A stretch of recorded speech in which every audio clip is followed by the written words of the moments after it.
오늘 본문에 나타나 있는 성경 구절은 이스라엘 백성들에게 참으로 중요한 메시지입니다.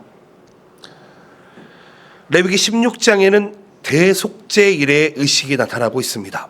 이것은 무엇이냐면 1년에 딱 한 번 이스라엘의 모든 백성들을 위해서 이 대제사장이 지성소 안에 들어가는 그 시기를 이야기하고 있습니다.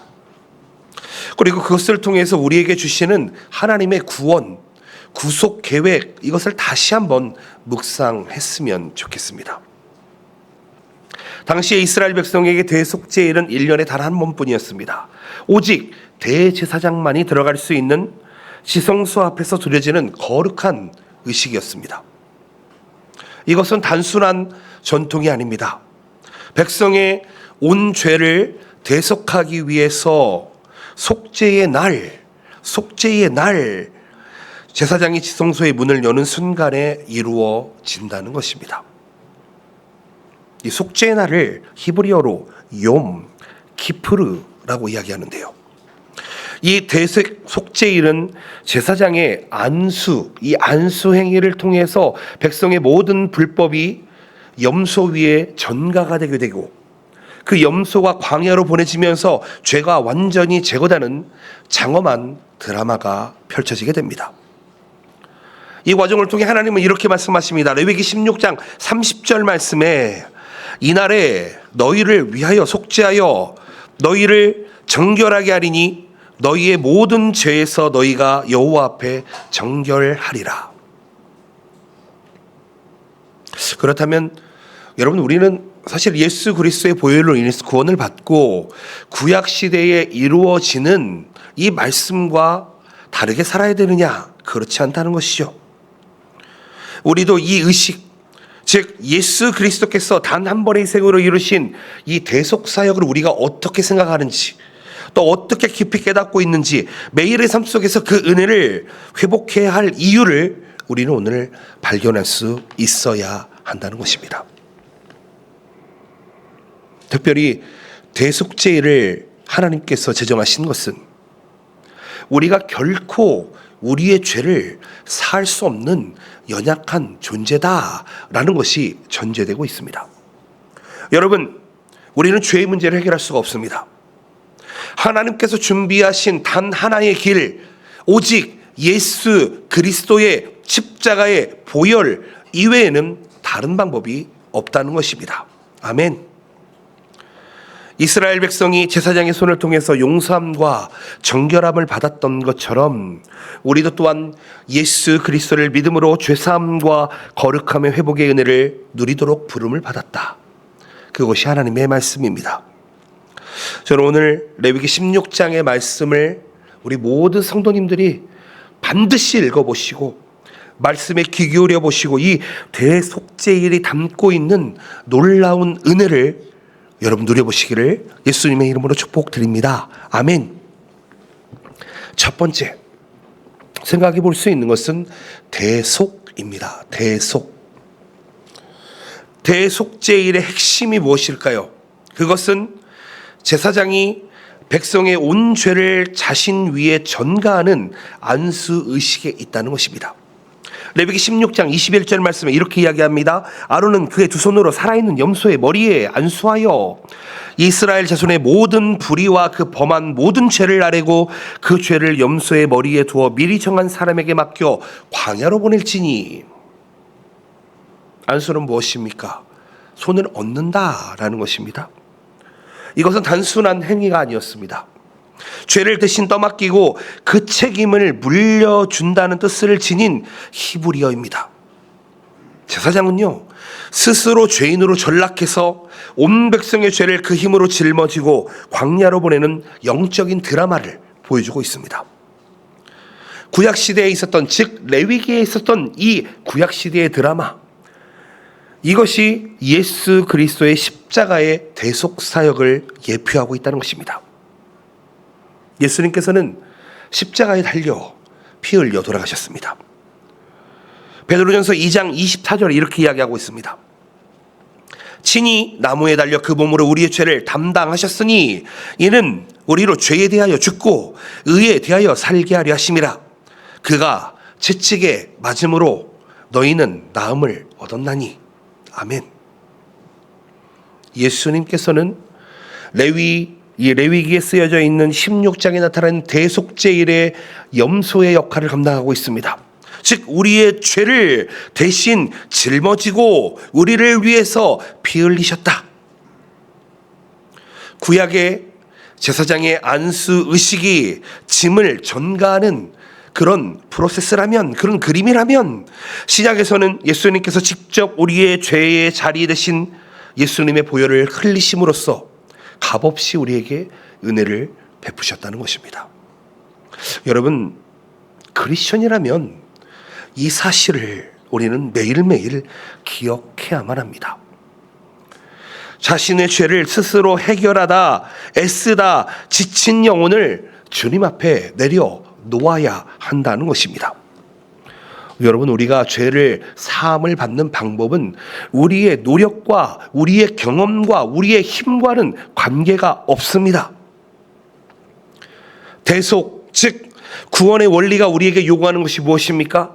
그것은 단순히 의식에 참여하는 것이 아니라 너의 생각과 너가 가지고 있는 아집과 당신이 가지고 있는 그 모든 것들을 포기하는 겸손으로부터 시작해야 된다는 것입니다.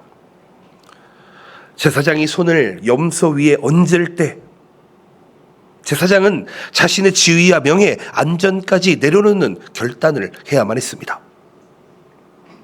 그렇다면 오늘날 우리도 또한 우리의 죄의 무게 앞에서 스스로 의롭다고 자랑하지 않고 예수님의 대속 구원의 은혜만이 우리의 생명과 우리의 자존이 됨을 고백해야 되지 않나 생각해 보게 됩니다.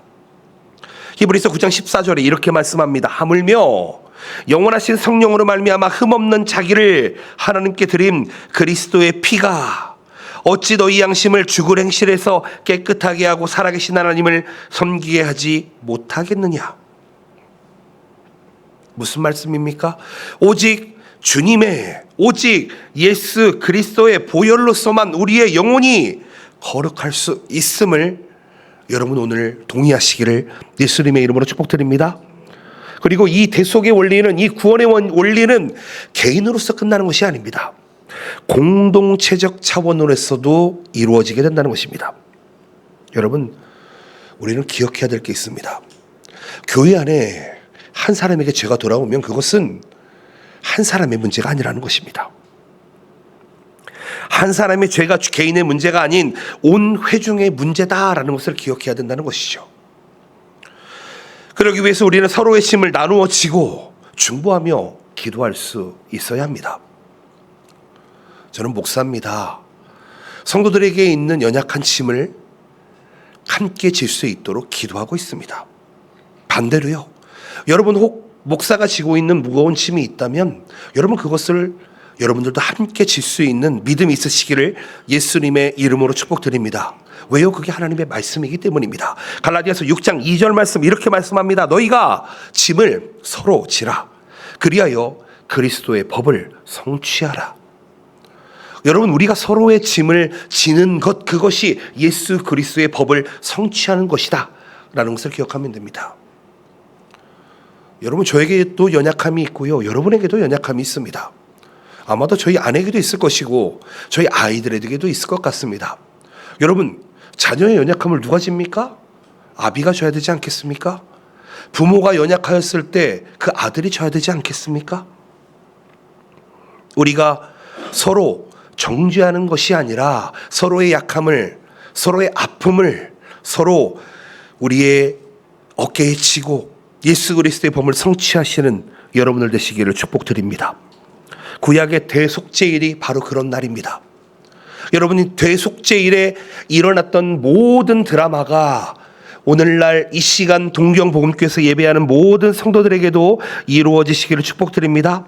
그러기 위해서는 우리는 서로를 위해 기도해야 하며 용납해야 하며 공동체 안에서 진정한 회복과 치유를 위해서 기도하며 나아가셔야 한다는 것입니다. 아멘. 두 번째로 생각해 볼 수 있는 것은 뿌려진 피입니다. 뿌려진 피. 레위기 16장 15절 말씀을 보시게 되면 이렇게 이야기합니다. 또 백성을 위한 속죄제 염소를 잡아 그 피를 가지고 휘장 안에 들어가서 그 숫송아지의 피로 행한 같이 그 피로 행하여 속죄소 위와 속죄소 앞에 뿌릴지니, 이렇게 이야기합니다. 즉 이렇게 이야기하는 것이죠. 제물을 죽였습니다. 죽이고 나서 나온 그 피를 어떻게 한다고요? 뿌린다, 이렇게 이야기하고 있습니다. 어디에요? 성소 곳곳에. 히브리어로 피라고 하는 것은 단순한 생명력을 넘어서 생명의 대가를 의미합니다. 여러분, 성경은 말씀하시죠. 죄의 싹은 뭐라고요? 사망이다. 아마 이 구절을 모르는 성도는 없을 것입니다. 그런데 죄의 싹이 사망인데 이 죄를 해결할 수 있는 방법은 바로 죽는 겁니다. 죽는 것, 즉 피를 흘리는 것을 의미하는 것입니다. 이 피를 흘리는 단 한 번의 의식으로 레위기에서는 숫송아지와 염소를 통해서 드려지게 되었지만 그 한 방울 한 방울이 어떻게 됐다고요? 성소 전체를 정결하게 하는 중요한 역할을 했다고요. 여러분, 우리가 상상력을 좀 발휘해야 될 필요가 있습니다. 여러분, 피가 흩어지는 장면이 좋아 보이십니까? 행복해 보이십니까? 피가 흩어진다라는 게 낭만이 있으십니까? 그렇지 않지요. 아마 그 장면을 보면 누구는 정말 소름이 돋을 수 있고요. 어떤 사람들은 닭살이 돋을 수 있을 것 같습니다. 왜요? 피는 곧 죽음을 연상하기 때문입니다. 근데 어디에다 피를 흘렸다고 이야기합니까? 성소와 지성소에 피를 흘렸다는 것입니다. 이스라엘 백성들은 지금 이 성소를 중심으로 동서남북 사방팔방으로 살아가고 있습니다. 그들의 중심에서 피가 흩어져 뿌려졌다. 즉 이스라엘 백성들이 그 피를 모두 보았다. 특별히 지성소에서 뿌려진 이 피의 의미는 특별합니다. 여러분, 히브리어로 휘장이라는 단어가 있는데 이 휘장이라는 단어는 이 가로막다라는 뜻을 가지고 있습니다. 즉 여러분, 성막에 들어가면은 성소와 지성소로 나뉘어지게 됩니다. 아마 여러분 이런 얘기를 들어보셨죠? 성소는 제사장들이 매일 들어가서 기도하고 분향을 하고 그리고 또 떡을 나누는 곳입니다. 그런데 특별히 지성소라는 곳은 1년에 딱 한 번 이 대속죄일에만 들어갈 수가 있었습니다. 무엇입니까? 성소와 지성소를 가로막는 휘장을 통해서 분리되었다는 것입니다.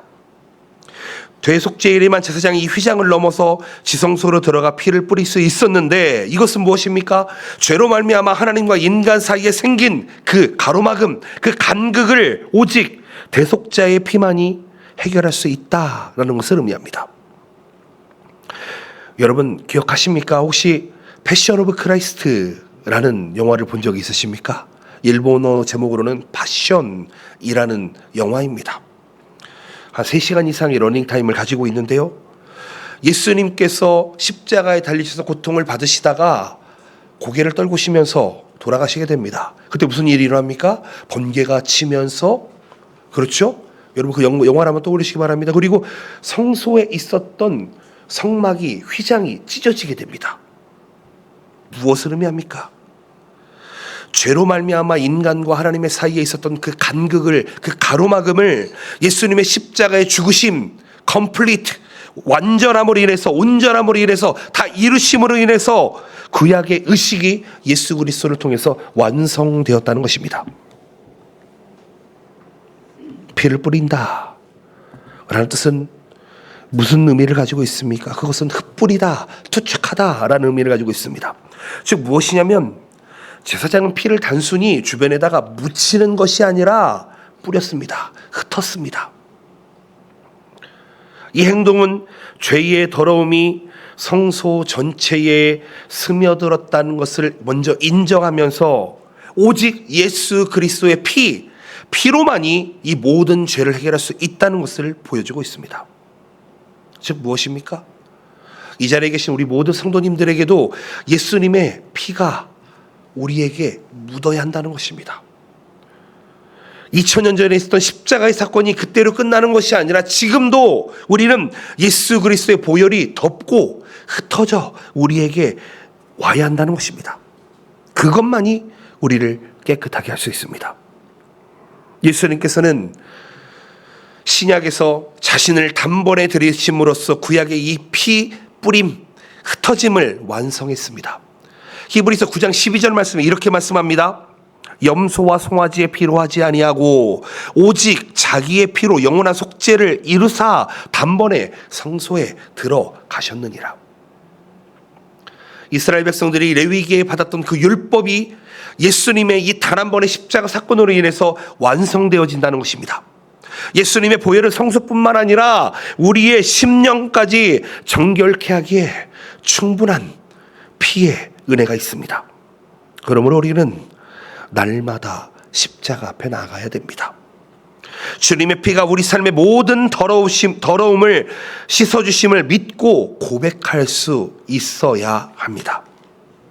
여러분, 피뿌림이 얼마나 중요한지를 오늘 한번 생각해 보셨으면 좋겠습니다. 세 번째로는 기억입니다. 기억해야만 합니다. 레위기 16장 22절 말씀을 읽습니다. 염소가 그들의 모든 불의를 지고 접근하기 어려운 땅에 이르거든 그는 그 염소를 광야에 놓을지니라. 여러분, 이 염소라고 이야기하고 이 염소의 이름을 뭐라고 이야기하냐면 아자젤이다 이렇게 이야기합니다. 무슨 뜻이냐면 멀리 던져졌다라는 뜻을 가지고 있습니다. 즉 우리의 죄가 더 이상 하나님 앞에 머무르지 않고 완전히 제거되었다, 멀리 던져졌다라는 것입니다. 제사장이 죄를 염소에 얹고 광야로 보내는 그 순간에 그 죄는 백성의 손을 떠나 영원히 멀어지게 됩니다. 여러분, 우리는 예수 그리스도를 믿음으로 말미암아 우리의 죄를 영원히 제거해 주셨음을 믿습니다. 아멘이십니까? 여러분, 이것은 영원히 제거한다라는 것으로 끝나는 것이 아니라 이것이 진정한 회복의 시작이라는 것입니다. 하나님께서는 이렇게 말씀합니다. 이사야서 43장 25절 말씀, 나 곧 나를 위하여 내 허물을 도말하는 자니 내 죄를 기억하지 아니하리라. 예수님의 보혈에 덮인 자는 그 죄를 기억하지 아니하신다라고 하나님이 말씀하고 있습니다. 즉 무엇입니까? 여러분, 인생을 살면서 실패한 적 없으십니까? 실수한 적 없으십니까? 우리의 과거의 실패와 수치, 절망, 실망들, 그것들이 다시는 우리의 정체성을 갉아먹지 못함을 의미한다는 것입니다. 여러분, 우리가 신앙생활을 하면서 제일 먼저 회복해야 되는 것이 무엇인지 아십니까? 그것은 나에 대한 정체성입니다. 여러분들이 그리스도인이라면, 여러분들이 성도라, 이 거룩한 물이라면 제일 처음 생각해 볼 수 있는 것은 내가 하나님의 자녀다, 내가 예수 그리스도의 피에 덮인 존재다 라는 것을 기억해야 됩니다. 그 무엇입니까? 자존감의 회복이 일어나야 됩니다. 그런데요, 참으로 안타까운 것은 예수님을 믿고 있음에도 불구하고 아직도 나의 정체성의 회복이 일어나지 않으며 나는 연약하다고만 생각하고, 나는 모자르다고만 생각하고, 나는 안 된다고만 생각하고 하는 이 부정적인 생각에 사로잡혀 있는 사람들이 생각보다 많이 있습니다. 여러분, 오해하지 않으시기를 바랍니다. 제가 말씀드리는 것은 교만하라는 것이 아니라 정체성이 회복되었다면 그 정체성의 옷을 가지고 살아가야 된다는 것입니다. 여러분들은 어떤 국적을 가지고 계십니까? 어떤 시민권을 가지고 계십니까? 이 일본 땅에서 외국인으로 살아가고 계십니까? 아니면 일본 국적을 가지고 살아가고 계십니까? 어떤 라이센스, 무엇을 가지고 살아가고 계십니까? 여러분, 우리들에게 회복되어야 될 단 하나의 국적이 있다면 그것은 바로 천국 시민권이 되어야만 합니다. 기억하셔야 됩니다. 예수 그리스도의 보혈에 덮인 자들은 모두 천국 하늘나라의 시민권을 가지고 있는, 국적을 가지고 있는 존재라는 것을 잊지 않으시기를 바랍니다. 누가 뭐라고 해도, 누가 우리를 정죄한다고 해도, 우리의 실패와 우리의 수치를 드러낸다고 해도 우리는 하나님의 자녀인 줄로 믿습니다. 우리의 정체성을 빼앗기지 마십시오. 속지 마십시오. 기억하십시오. 나는 하나님의 자녀, 예수 그리스도의 백성.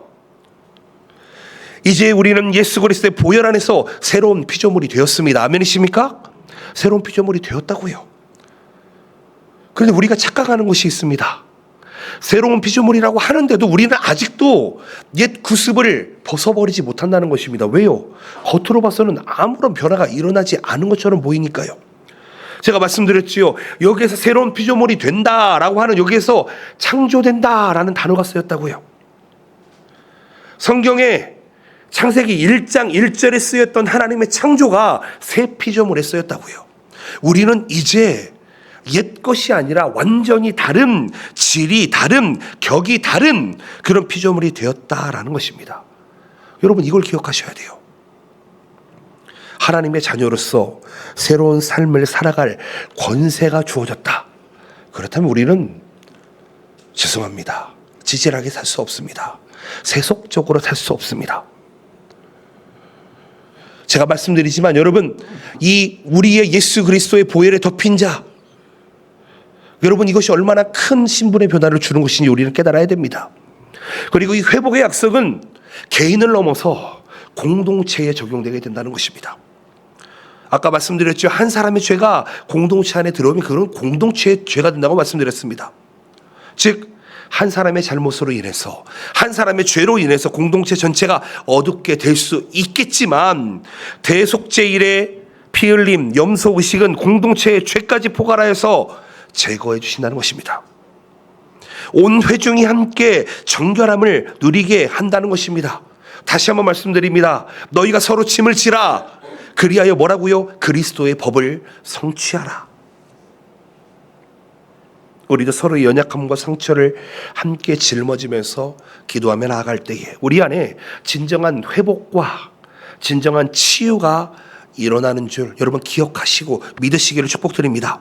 이 약속을 붙들며 살아간다면 우리의 삶은 과거의 굴레에서 벗어나게 될 것입니다. 자유함을 맛보게 될 것입니다.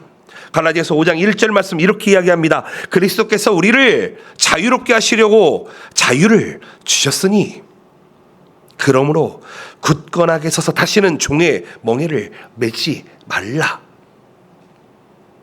여러분, 우리가 실패했던 과거를 이제는 더 이상 들어보지 마시고요. 과거에 제거된 죄에 대해서 끊임없이 자책하며 살지 마시고 오히려 하나님 앞에 감사하며 찬양하며 나아가시기를 바랍니다. 그러면은요, 하나님께서 주시는 예비하시는 놀라운 풍성한 은혜가 우리에게 있을 것입니다. 여러분, 제가 여러분들의 죄를 완전히 기억하지 말라라는 얘기가 아닙니다. 해결되었다면, 하나님 앞에 내가 고백하고 내가 하나님 앞에 내어놓았다면 이제는 그건 내어두고 여러분 새로운 인생을 살아보시기를 축복드립니다.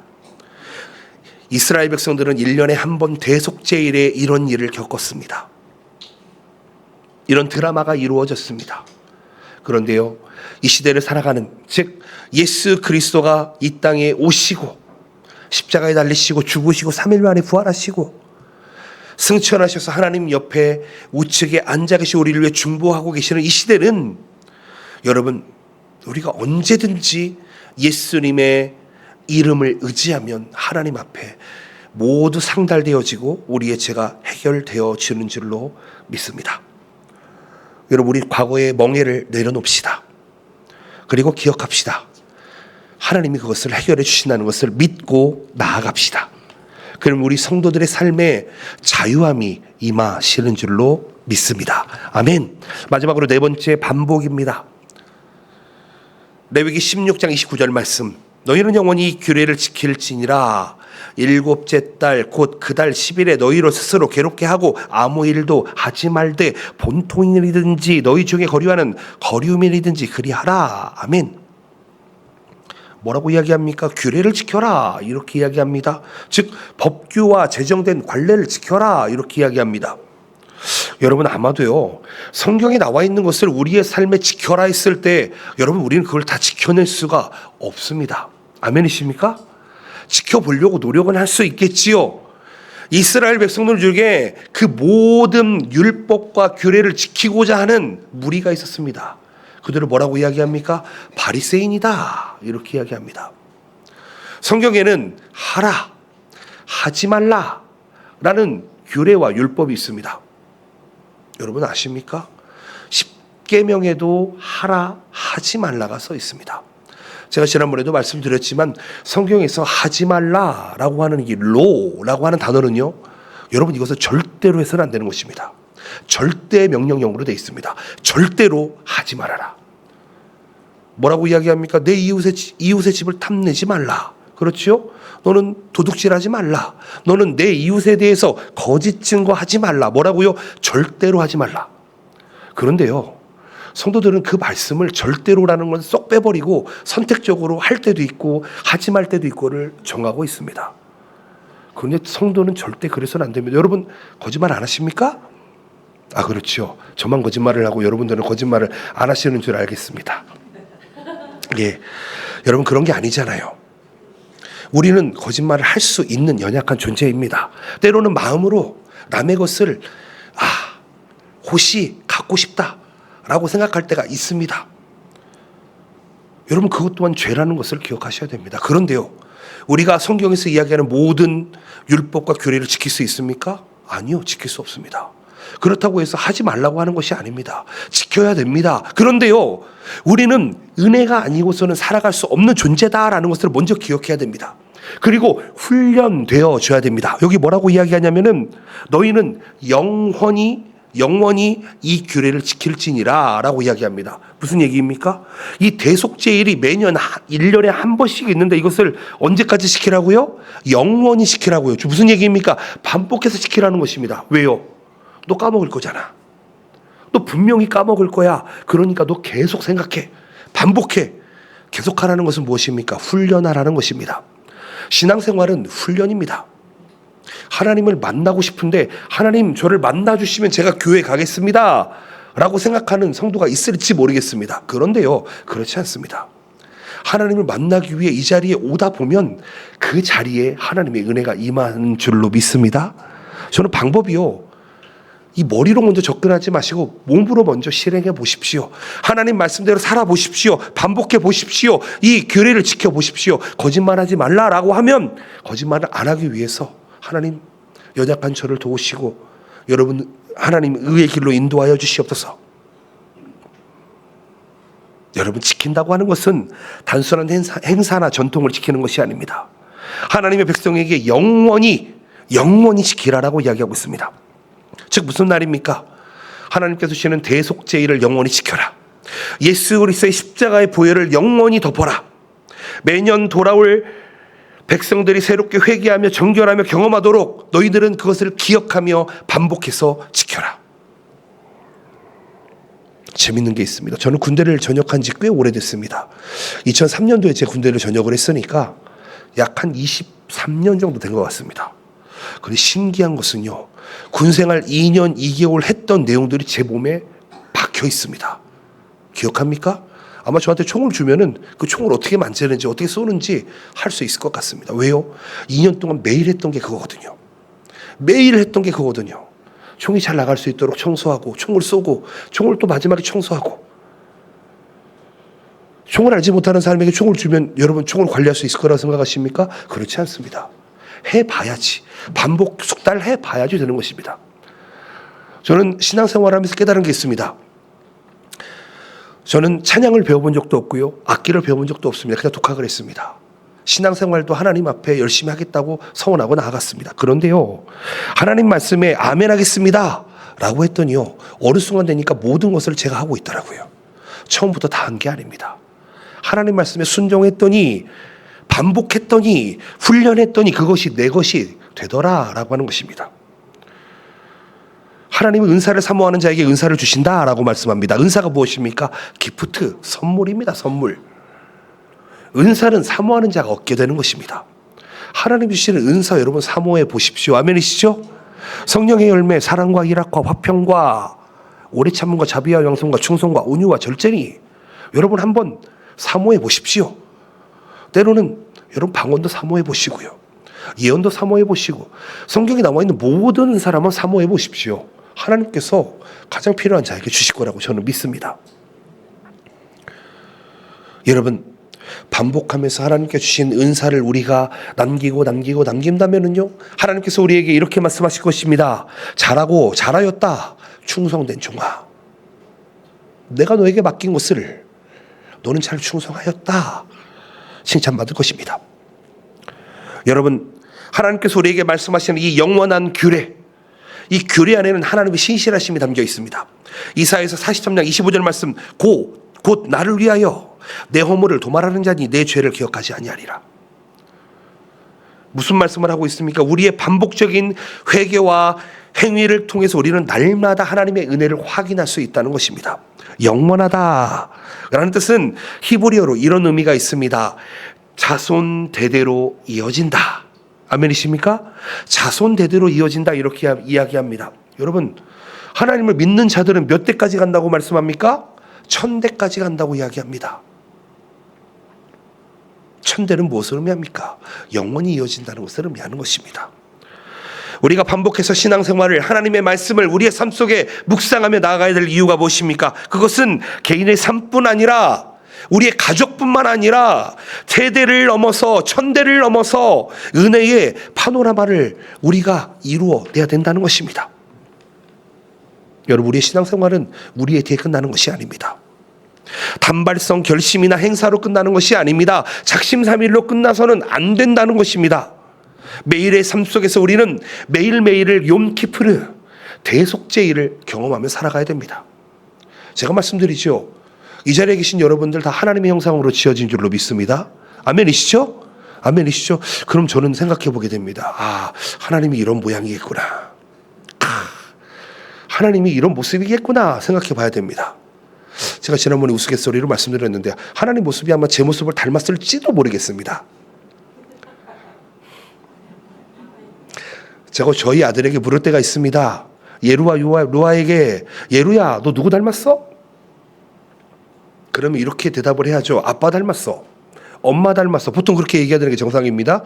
근데 어느 하는 편을 들면은 싸움이 날 걸 알기 때문에 예루는 이렇게 대답합니다. 아빠, 나는 예수님 닮았어. 아멘이시죠? 여러분, 우리가 하나님을 닮은 현상입니다. 그렇다는 것은 여러분, 이 자리에 모인 모든 성도뿐만 아니라 예수 그리스도를 믿지 않는 사람들 또한 누굴 닮았어요? 하나님을 닮아 있다는 것입니다.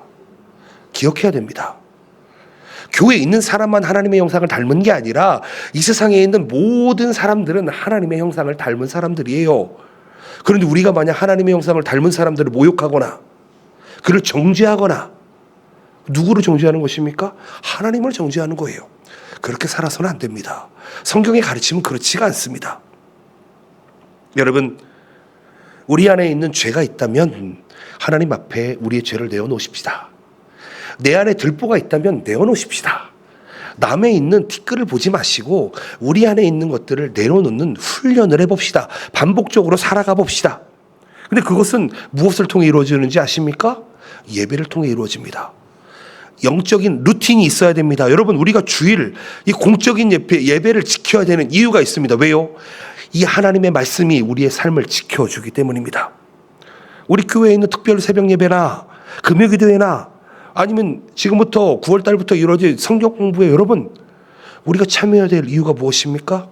그것을 통해서 우리의 삶이 지켜지기 때문입니다. 그것이 훈련으로 이루어지기 때문입니다. 반복을 통해서, 반복 숙달을 통해서 우리는 은혜에 점점 민감해지고 매일매일 풍성한 회복이 일어난다는 것입니다. 반복되는 은혜는 나를 회복시키는 것뿐만 아니라 내 공동체를 회복시킵니다. 내 가정을 회복시킵니다. 나의 삶을 회복시킵니다. 대속죄일에 이스라엘의 모든 회중이 함께 회개하면서 하나 됐던 것처럼 우리는 매일매일의 삶을 통해서 또 교회 절기를 함께 지키며 서로의 신앙을 격려하며 진정한 거룩함과 일치로 나아갈 때에 하나님께서는 역사하신다는 것입니다. 레위기 16장 30절 말씀 이렇게 이야기합니다. 이날에 너희를 위하여 속죄하여 너희를 정결하게 하리니 너희의 모든 죄에서 너희가 여호와 앞에 정결하리라. 여러분, 하나님의 약속을 붙들며 나아갑시다. 매년, 매월, 매일 반복되는 은혜의 자리에 기쁨으로 나아갑시다. 여러분, 예배가 얼마나 중요한지 아십니까? 이 예배를 통해서 우리의 삶이 깨끗하여지고 우리의 삶이 내가 하나님의 자녀구나 기억되어지고 반복되어지고 이 훈련을 통해서 우리의 삶이 거룩으로 나아가는 줄로 믿습니다. 말씀을 맺기를 원합니다. 여러분, 대속죄일을 이스라엘 백성들은 1년에 한 번 지켰습니다. 대속이라는 것은 일본어로는 아가나이 이렇게 이야기합니다. 무슨 얘기냐면 대신 값을 치렀다는 것입니다. 여러분, 우리는 원래 마귀, 사단, 악한 영의 종이었는데, 노예였는데 예수님의 핏값을 주고 우리를 샀다. 그것이 대속 아가나이라는 것이죠. 그렇다면 우리는 예수님께서 우리의 모든 죄를 지고 예수님의 보혈로 정결해 하셨음을 믿고 피의 대가를 주셨음을 믿고 우리의 무능함을 내려놓고 우리의 수치를 내려놓고 이 시간에 각자의 마음에 짊어지고 있는 죄의 무게를 십자가 앞에 모두 내려놓으시기를 축복드립니다. 주님의 보혈로 나를 씻어주시옵소서. 주님의 보혈로 나를 사주시옵소서. 나는 주님의 것입니다 라고 고백하는 우리의 삶의 새로운 출발점이 되시는 여러분들 되시기를 축복드립니다. 여러분, 신앙생활은 반복입니다. 훈련입니다. 여러분 기억하셔야 됩니다. 우리는요, 예수님을 믿어서 의인이 되었지만 아직 우리 속에 죄가 있습니다. 아직도 우리는 매일매일 죄를 짓고 살아가는 연약한 존재입니다. 그렇기 때문에 우리는 반복하면서 하나님의 말씀 앞에 나아갈 수 있어야 됩니다. 예수님의 흩어진 피에 계속 우리는 여러분 우리가 그 안에 있어야 된다는 것입니다. 그렇다는 것은 여러분 매일 성경을 읽으시기를 축복드립니다. 아멘이시죠? 꼭 성경을 읽어보시기 바랍니다. 어떤 분들은 필사를 하기도 합니다. 어떤 분들은 성경 공부를 보기도 합니다. 설교를 듣기도 합니다. 근데 여기서 가장 중요한 것이 무엇이냐라는 거 생각해 본다면 저는 성경을 읽는 것이라고 생각을 합니다. 목사의 설교가 전부가 아닙니다. 여러분 매일 한 장이라도 한 절이라도 괜찮으니 성경을 꼭 읽어보시기를 바랍니다. 하나님께서 그 반복되는 훈련을 통해서 하나님의 은혜를 더욱더 민감하게 우리가 발견할 수 있도록 도와준다는 것입니다. 하나님께서는 우리에게 은혜를 많이 주셨습니다. 근데요, 우리는 그것을 발견하지 못하고 삽니다. 왜요? 잘 모르니까요. 알지 못하니까요. 어떤 은혜가 주어졌는지 깨닫지 못하니까요. 근데요, 성경을 읽으면 읽을수록, 설교를 들으면 들을수록 하나님이 나에게 이걸 주셨구나, 이걸 주셨구나 발견하게 된다는 것입니다. 발견하지 못하는 사람은 불평하게 됩니다. 발견하지 못하는 사람은 실망하게 됩니다. 발견하지 못하는 사람은 낭망하게 됩니다. 그런데요, 하나님을 더 알고 민감해지는 사람들은 이게 은혜이구나, 선물이구나 라는 것을 깨닫게 된다는 것입니다. 사랑하는 성도 여러분, 날마다 우리를 낮추고 주님 앞에 주님만을 높이는, 주님께만 영광 올려드리는 삶을 살겠다고 결단하시기를 여러분 오늘 한번 결단해 보시고 기도해 보시기를 예수님의 이름으로 축복드립니다. 여러분 오늘 설교 메시지 다 기억하지 않으셔도 됩니다. 깨달아진 것 하나만 있더라도 그것을 마음에 품고 한 주 동안 믿음으로 살아보시기를 바랍니다. 하나님께 고백해 보시기를 바랍니다. 특별히 서로의 짐을 나누며 중보하고 격려하며 우리 주변에 있는 형제 자매들, 하나님의 형상들을 섬기고 그들을 위해 기도해 줄 수 있는 저와 여러분들 되시기를 예수님의 이름으로 축복드립니다. 함께 주일 예배를 드리며 함께 우리에게 주어진 교회의 절기를 지키며 기도하며 성경을 배우며 나아가시기를 예수님의 이름으로 축복드립니다. 레위기 16장 30절 말씀 읽고 말씀을 마치겠습니다. 이날에 너희를 위하여 속죄하여 너희를 정결하게 하리니 너희가 모든 죄에서 너희가 여호와 앞에 정결하리라. 여러분 하나님 앞에 고백하시고 회개하신다면 하나님, 여호와 하나님 앞에서 우리가 정결하게 되는 줄로 믿습니다. 그런 풍성함이, 그런 속죄가, 그런 대속이 여러분들의 있으시기를, 그런 영원한 거룩함이 여러분들에게 있으시기를 예수님의 이름으로 축복드립니다. 아멘.